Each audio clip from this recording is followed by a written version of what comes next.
The forest looked unchanged from when Claudia had last visited as a child, but there was something in the air now, a pressure that made her chest feel heavier than the loaded backpack she carried. The trees were vast and ever-twisting, their crooked limbs forming shapes that seemed to whisper half-formed warnings. She was following the rusted remnants of an old trail, if it could even be called that anymore, where the forest floor had swallowed most of its signs and cairns long ago. The scent of moss choked the air, and somewhere far off an unseen bird let out a warbled cry that didn't pass for anything natural.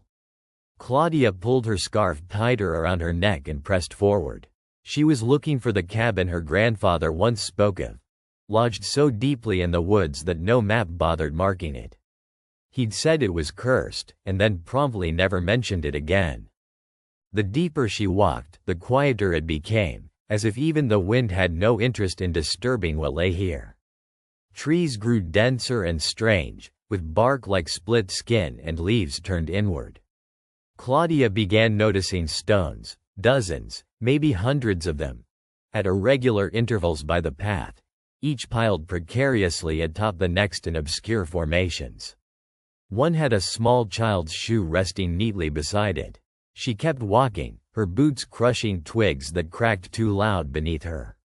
Finally, she saw the cabin, half collapsed but unmistakably intact. Its roof sagged like a defeated thing, yet the door stood perfectly straight, almost freshly varnished. Claudia felt the chill engulf her the moment her boot touched the creaking porch. The forest didn't end at the clearing, it watched, looming just beyond eyesight, smothering sound. Inside, it was colder than it had any right to be. The floor was littered with damp leaves, and odd carvings marked the walls, lines and spirals that tangled together with no sense of beginning or end. Each step Claudia took made the wood groan beneath her, and her breath began to fog even though the air had felt warm outside. The old fireplace still held the remains of last use, charcoal, a few uneaten canned beans, and something smaller wrapped in cloth.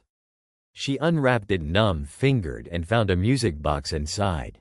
Ornate, silver-edged, with a ballerina tarnished beyond recognition. When she opened it, nothing happened, no sound, no spin. But the temperature plunged, and from the far corner of the room, she heard a soft clearing of a throat. Claudia froze. She turned her head so slowly it felt as though her bones were not used to this kind of motion.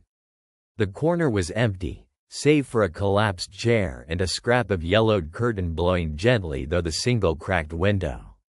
But the sound echoed in her mind again, clearing of a throat, polite but deliberate. She couldn't tell if it was inside her head or another room.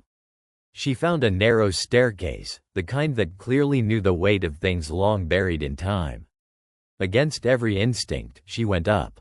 The air was thicker with each step, and when she reached the landing, she saw a wall aligned with mirrors. Each one was different, smooth glass, cracked, silver-backed, some older than the cabin itself should be. And in every mirror, her reflection stood perfectly still, but her real self was trembling uncontrollably. She moved closer to one mirror, the largest, where her reflection stared back at her with wide, unblinking eyes. Then slowly, subtly, it grinned. Claudia stumbled back, nearly fell down the stairs, and crawled into the bedroom across the hall just to escape those eyes.